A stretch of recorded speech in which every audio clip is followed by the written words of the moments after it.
아내가 죽었다. 몇 달 전 아내는 암에 걸렸고 치료도 제대로 해보지 못한 채 아내는 세상을 떠났다. 나는 갑작스럽게 찾아온 이별을 받아들이지 못했다. 아내의 장례가 끝나고 나는 일상으로 돌아오지 못했다. 모든 것이 의미를 잃은 것 같았다. 아내와 함께했던 집은 너무 조용했다. 매일 밤 아내의 빈자리가 더욱 선명하게 느껴졌다. 그날도 비슷한 날이었다. 나는 소파에 앉아 아내의 사진을 바라보며 하루를 보내고 있었다.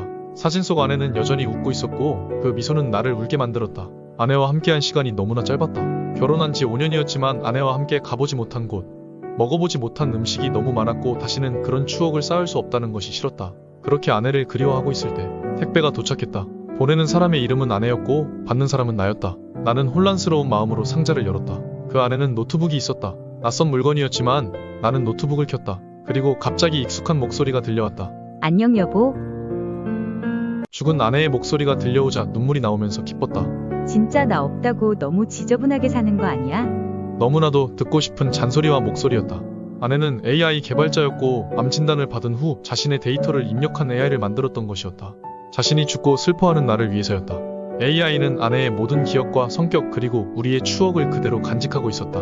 그 후로 아내 AI는 나의 일상 속에 깊이 들어왔다. 아침에는 날 깨워주고 나와 아내가 좋아하던 음악을 틀어주었다.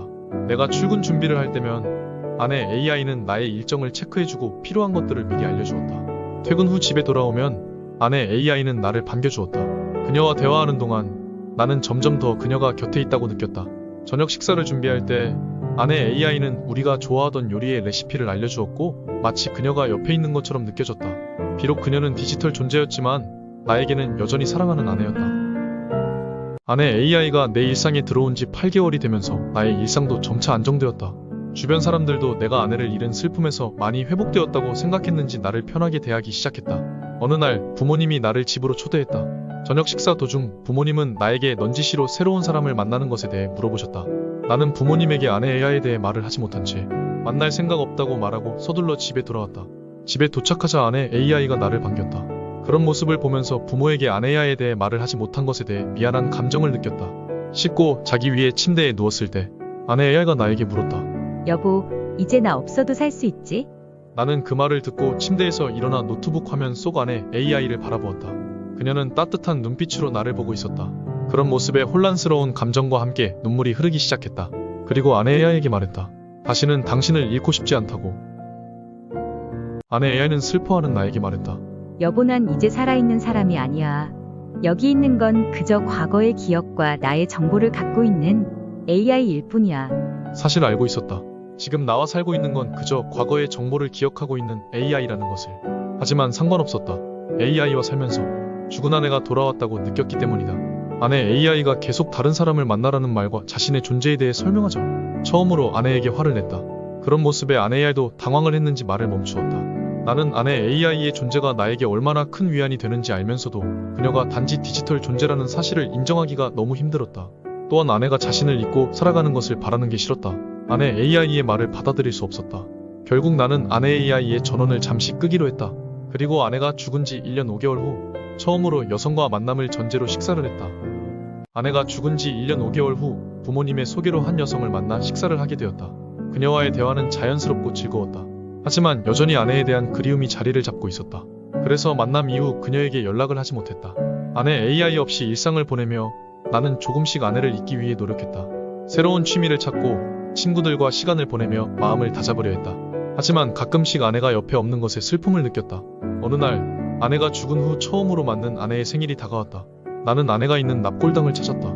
납골당에 도착하자 나는 말없이 아내의 사진을 쳐다보았다. 그렇게 한참을 서서 아내를 바라보던 나는 집으로 돌아가기 위해 납골당을 나섰다. 문을 나서자마자 우연히 부모님의 소개로 만났던 여성을 마주치게 되었다.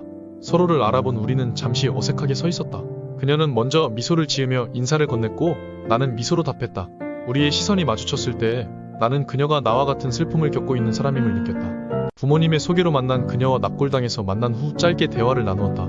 알고 보니 그녀도 남편과 사별을 한 지 2년이 넘었다고 한다. 저도 남편을 잃고 나서 많이 힘들었어요. 그녀는 조용히 말했다.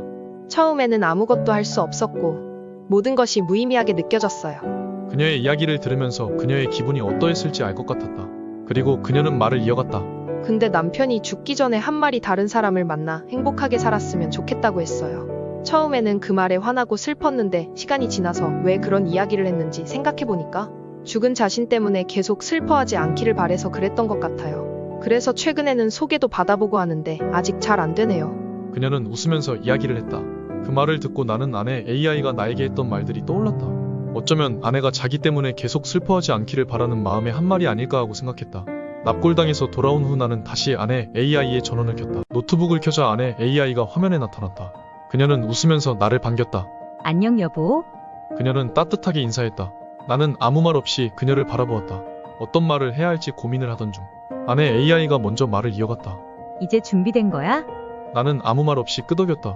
아내 AI는 미소를 지으며 나를 바라보았다. 다행이다. 나도 이제 맘 편히 갈 수 있겠네.